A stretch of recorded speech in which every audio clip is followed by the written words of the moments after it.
Romanov. And I did mention na para sa akin, nagmula yung salitang Romanov kay Mayor Baste Duterte when during a rally yung sa Maisog in Davao. So, ang tanong ko ngayon kay Mr. Witness, matatandaan po ba kung ano yung sinabi ni Mayor Baste Duterte patungkol dun sa Romanov that night? Yes, Your Honor, I will try if Can you I tell remember us? it right. Ang sabi niya, Mr. President, sabi niya, remember what happened to the Romanovs. If I'm not mistaken, sir, parang ang sinasabi niya kasi mayroong... No, I think when you go to bed tonight, continue. Yes, sir, yan. Sabi ko yan. Okay. When you go to bed tonight, think about the Romanovs. Yung po yata yung pagkasabi. Parang sinasabi niya na baka mangyari sa pamilya niyo yon gaya ng nangyari sa inyo noong 1996. Kung tama yung memory ko, sir. Parang ganun po ang sinasabi ni Mayor Baste. Kaya nga, Mr. Presiding Officer, nagtataka ako na binanggit yan ni Princess Maui doon sa press conference, sa online press conference ni VP Sara, yung Romanov na banta for Sara Duterte when in fact, it was Baste Duterte ang nabitaw ng salita na yon warning sa first family. So, which is which, Mr. Witness, para sa'yo, saan ba talaga yung Romanov nag-umpisa at sino ba talaga ang dapat mag-ingat doon sa banta na Romanov? Yeah, insofar as our investigation is concerned, since nag-start yan doon kay Mayor Baste, at wala ho kaming ma-validate na ibang Romanov operations na nangyari, I think nag-start yan sa kanila, sir, sa kapatid ng Vice Presidente. Thank you, Mr. Witness. No other questions? Mr. Presiding Officer. Noted, entered into the records, and counsel for the respondent may continue with this cross. All right. So you mentioned that just now that Mayor Baste said, think about the Romanovs, correct? Yan yung statement ni Mayor Baste, sir. But I'm asking Operation Romanov eh. So hindi naman think about the Romanovs. My question to you is this. With the permission of counsel for the respondent, Senator Tulfo seeks recognition again. What is the pleasure of Senator Yeah, Tulfo? I just want to make it clear, Mr. Presiding Officer, na yung threat na yon, yung Romanov na salita, it was used to warn as a threat to the first family. The word Romanov came from the mouth of Mayor Baste Duterte, na para bang binabantaan niya yung first family. You follow me, Mr. Witness? Yes, sir. Tama po yun. Thank Tama you. po yun. Noted. Counsel may proceed. Your Honor, that's my question. Can the witness be allowed to answer that question with a manifestation first before he allows? Kindly repeat the question because even I forgot the question, All right. counsel.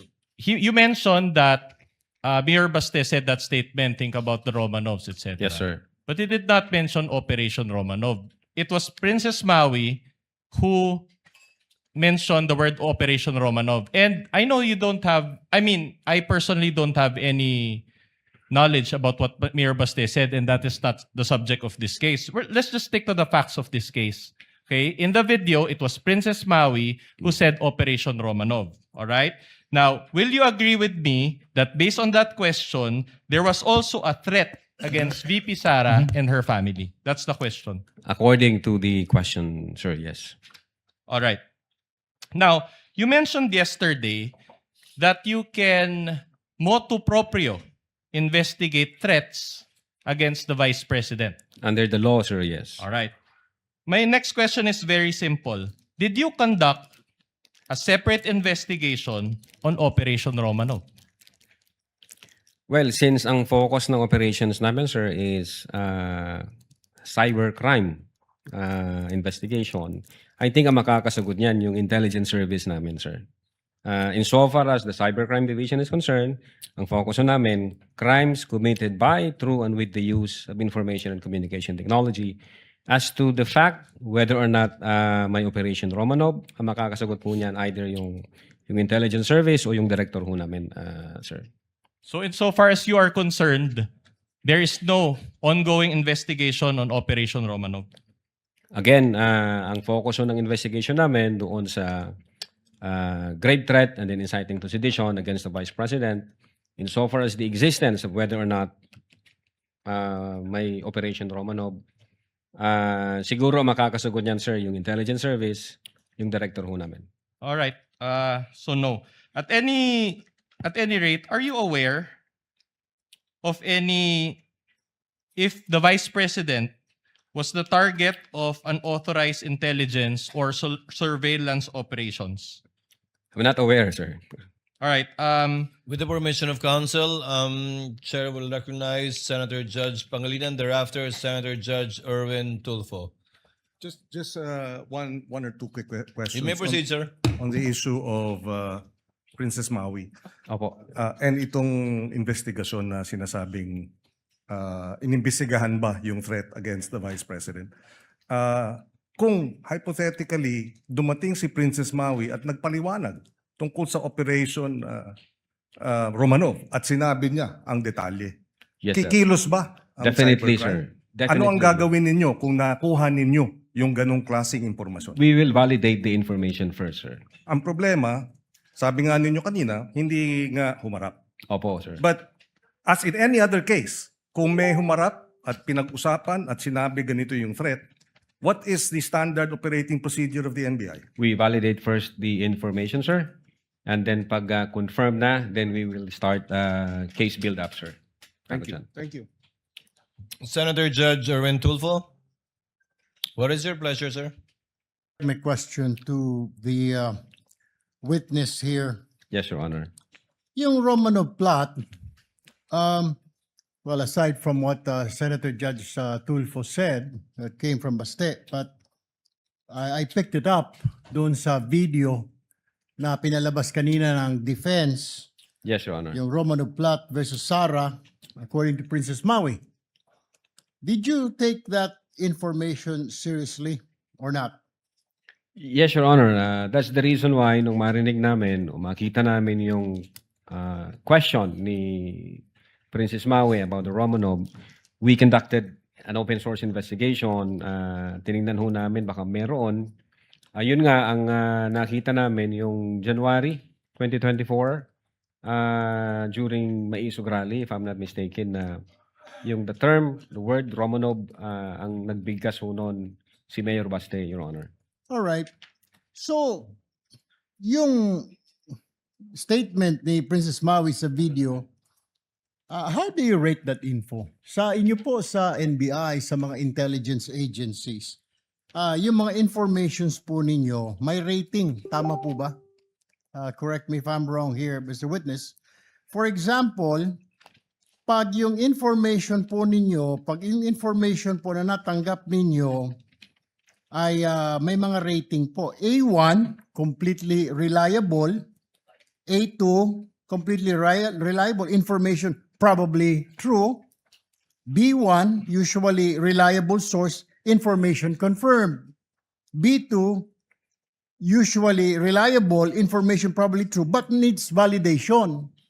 C1, fairly reliable source, information confirmed.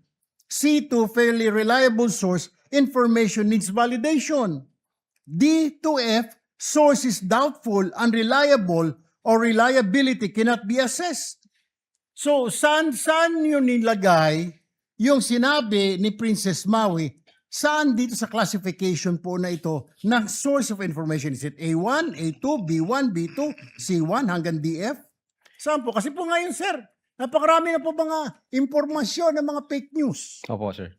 Sir, kung pwede na pong sumagot. Go sir. ahead po. Go ahead. Sir, yung una po namin ginawa, we tried to invite Princess Maui to shed light doon sa sinasabi nilang Romanov. Since hindi ho nag-appear si Princess Maui, wala ho kaming basis. So, classify muna namin ito na non-validated information. Naghanap kami sa open source. Yun nga, ang nakita namin, ang unang nagbigkas niyan, si Mayor Baste. So, medyo nakita namin, teka muna, parang baliktad yata ang sitwasyon. Kung kay Mayor Baste nagsimula ang Romanov, bakit dito ito yung tinatanong ni Princess Maui sa Vice Presidente? So, medyo it doesn't make sense, sir. Wala kaming na-validate since hindi nag-appear si Princess Maui. So, we classify the information as unvalidated So information. what you did, nung hindi mo ma-confirm yung kay Princess Maui information, naghanap ka ng Opo. counter source, Yes, sir. Open source, sir. open source, okay, to validate. Yes, sir. And what happened to that source? Yeah, based doon sa video na yon, January, if I'm not mistaken, yun nga, yung Maisog Rally, Your Honor, ang unang nagbanggit ng Romanov, si Mayor Baste, parang tinatakot niya yung presidente. Okay, Doon. Mr. Witness, I'm running out of time. So isa lang pong tanong ko.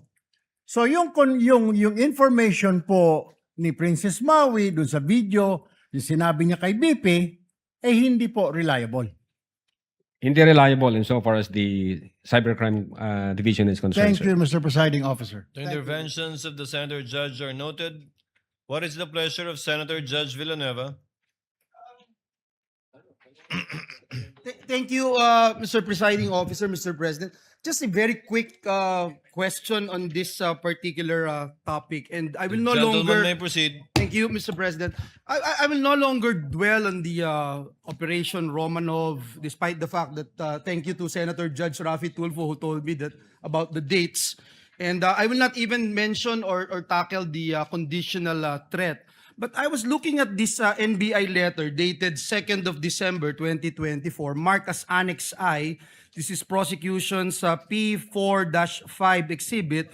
Responded Duterte to appear in connection with the investigation of the alleged grave threats.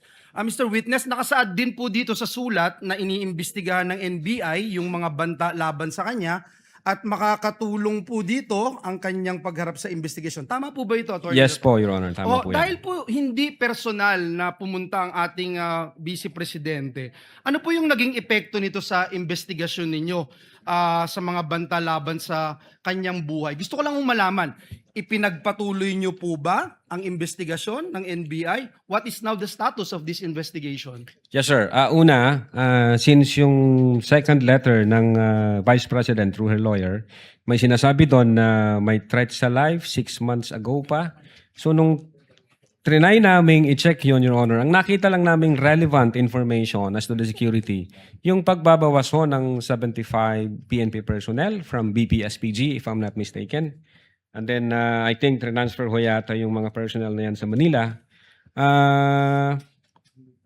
And then when we check the record, yun nga, merong pang, based on the COA record, merong pang 335 more or less if I'm not mistaken, na security personnel ang Vice Presidente. So, other than those facts, wala ho kaming makitang relevant na security issue dahil yun nga, hindi naman nag-appear ang ating Vice Presidente, hindi naman sila nagbigay ng any information na pwede namin pagsimulan po. So, But, so after that, you did not pursue anymore the investigation on the threats against the Vice President? ang alam ko, ang aming intelligence service ay may monitoring na ginagawa from time to time. I ask this question, Mr. Witness, and for the our people. Kasi hindi na po yung Operation Romanov, hindi na po itong conditional threat. Kung hindi, ito ba ay nabigyan ng accorded the same level of attention dun sa mga threats na inyong nakukuha gaya ng binabanggit natin na threat di umano ng ating Vice Presidente? Kasi ang tanong, hindi rin naman po nagpunta sa inyo ang Pangulo o ang Speaker of the House, and yet you pursued your investigation. So in that way, paano nyo may explain ito, Attorney Lotok, Yes. na ginawa nyo talaga yung lahat ng inyong magagawa para imbestigahan din yung threat laban sa pangalawang Pangulo? Opo, Your Honor. Magkaiba po siya. Yung grave threats na inatter ng Vice President against the President, apparent po siya, Your Honor. Nakita po namin. Nasa video, inauthenticate namin yung video, nag-testify yung mga may personal knowledge na in fact sinabi niya yon. So, malinaw ho na nag-exist yung utterances na yon that qualifies the crime of grave threats. dito ho, sa threat ng Vice Presidente, wala ho kaming ganong same na information na nakuha. Wala kaming apparent na mayroong threat against sa life ng Vice Presidente. Kasi nga, hindi sila nagbigay ng specific information, hindi ho nagpakita ang Vice Presidente para mag-shed light doon sa investigation namin. So hindi ho namin siya makita na parehas. Magkaiba po yun. Ang sa Presidente, apparent siya. So definitely under the law, ang NBI can motu proprio undertake an investigation. Dito sa Vice Presidente, allegation siya. Wala kaming ma-validate na information. So hindi ho pa magti-trigger yung investigation doon. But I am sure, insofar as the intelligence service of the NBI is concerned, continuous ho yung monitoring yan at naghahanap po sila ng mga lead para masolidify yung information na yan. Thank you, Mr. Witness. I know the law. Presidente, Vice Presidente, Speaker, pwede niyong tignan at imbestigahan yan. But I feel na importanteng maipakita natin sa taong bayan that same level of attention ang ibinigay po natin. At we also, if we need to walk the extra mile of investigating, we have to do it in the name of fairness. So, yun lang po Opo. yung nakita ko. And siguro yung sinasabi nyo nga po, hindi sumapat yung inyong mga nakalap na mga impormasyon. Whether the information ay kulang or hindi kayo nagkaroon ng access sa mga information na to, kaya po hindi nagtuloy. Opo, Your Honor. That is insofar as the Cybercrime Division is concerned. Thank you. Thank you very much. Thank Thank you, you Mr. President. Judge Lacson. Thank you, Senator Judge Villanueva. I just want to pursue the point raised by Senator Judge Rapi Tulfo and the The others. gentleman may proceed and he has 2 minutes. I don't know about the other senator judges, pero until today, when Senator Judge Rapi Tulfo clarified Opo. na yung palang Oplan Romanov, a threat against the first family. Yes, sir. Ang impression ko since last week, nung pag-uusapan natin yung Oplan Romanov, a threat ito against the Vice President. And since sabi nyo, part ng investigation ninyo, open source, di ba? Yes, sir. Opo. Yung bang speech ni Mayor Baste Duterte sa Maisog, naging part ba ng open source nyo yun? Part ng In this particular investigation that you conducted? hindi po siya nag-form part as... So kulang yung kasama inyong sa- open source information. Hindi po kami nakafocus sa Romanov, Your Okay. Honor. Okay. Was it also your impression na yung threat do sa Romanov was directed against BP Sara until today? I don't... Please be honest. Yeah. Don't be ashamed. No? Yeah, I don't think so, Your Honor, kasi unang-una, ang context ng Operation Romanov against the first family. I know. So it definitely against the president and his family, Your Honor. Ngayon, nung tinanong ho siya ni Princess Maui, doon nga kami nagtaka. Anong ibig sabihin ng Romanov? Anong context niya ng Romanov? Bakit against sa Vice President?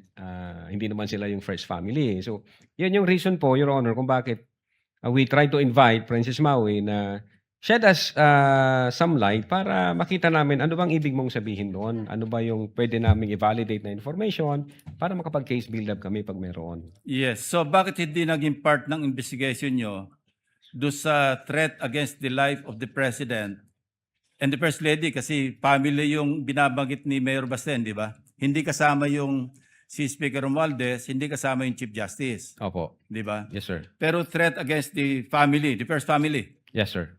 as mentioned by Senator Judge Rafi Tulfo. Yes, Your Honor. So, ang sabi mo, hindi naging part ng investigation nyo do sa inyong investigation report or sa affidavit of investigation, yung open source ng Maisog. Hindi po siya Speech. nakasama. sir. Bakit hindi napasama? Open source din yun eh. That could reinforce yung inyong theory o yung conclusion nyo na meron talagang serious threat against The first family. the President and the others. Bakit hindi nyo ginawang part do sa affidavit of investigation unless pareho tayo na impression na until today, ang alam natin sa Romanov, a threat against BP Sara. Yun ang impression ko since last week. Ha? Yun ho By the yung way. yun po yung impression namin nung hindi pa namin nakikita That's sa exactly open my source. question, Attorney Lotok. So ngayon nyo rin lang na-realize na yung palang Oplan Romanov, threat pala sa First Family. First family. Opo, Your Honor. Oh, thank you. Noted, entered into the records. I would have recognized Senator Go first, but since you're there already, Senator Judge Alan It's Cayetano. just a You may proceed, sir. manifestation and point of information. As Senator Judge Lacson said, no, it's for each judge to appreciate. But let me put context, no. I'm not close to VP Sara. I'm not close to Mayor Baste. Ang kasama ko sa Congress si former Deputy Speaker Pulong. But in the last 4 years, I think I've seen him twice or thrice. Yes, Your Honor. Okay. But my reading nung sinabi ni Mayor Baste is pag natulog ka sa gabi, remember the Romanovs. So we have to look at our history. The Romanovs were evicted via a revolution.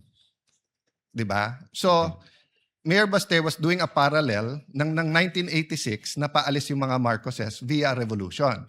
But unlike the Romanovs, the Marcoses were given asylum or whatever you call it in Hawaii, and over time, nakabalik until the president became president.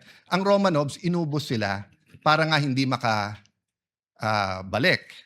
Now, if Mayor Baste was making Romanovs uubusin kayong Marcos, di dapat na-offend si Senator Judge Amy Marcos because she's a Marcos. No? So, secondly, if he made that threat, so if he was saying, may Oplan mo, Romanov or Maro-Romanov kayo, I'm sure the PNP or the Presidential Security Command, the National Council, would have filed a case against Baste. So I just want, it's fair that you mentioned him, it's fair sa investigation mo, but I don't think we should draw a conclusion here that Mayor Baste was threatening the First Family because remember, there's a thin line between a warning and a threat.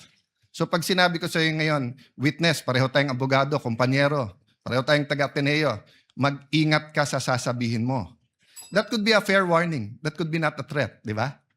But kapag ka may threat talaga na pinarating ko sa iyo, pag hindi ko gusto ano mo, kakasuhan kita, that could be a illegal threat, di ba? Pero pwedeng warning. So I just want that on the record, Mr. Presiding Officer, Mr. Senate President, because everyone's watching, and in the same manner, we have to be fair to the First Family. We have to be fair also to Mayor Baste and to the Dutertes, that rather than draw a conclusion that there was an actual. So the Council for Defense was making a distinction, mentioning Romanov and Oplan Romanov are two different things. It may be the same, it may be different thing. For all we know, narinig ni Mayor Baste na sila Romanov, kaya binanggit niya pabalik. We don't know. I don't know. I haven't discussed it with anyone. I haven't discussed it with the few senators na kaibigan ko dito. So let's just be circumspect and careful from making conclusions. But as far as it is relevant, Mr. Presiding Officer, I appreciate the answer of the witness. Thank you. Thank you, Your Honor.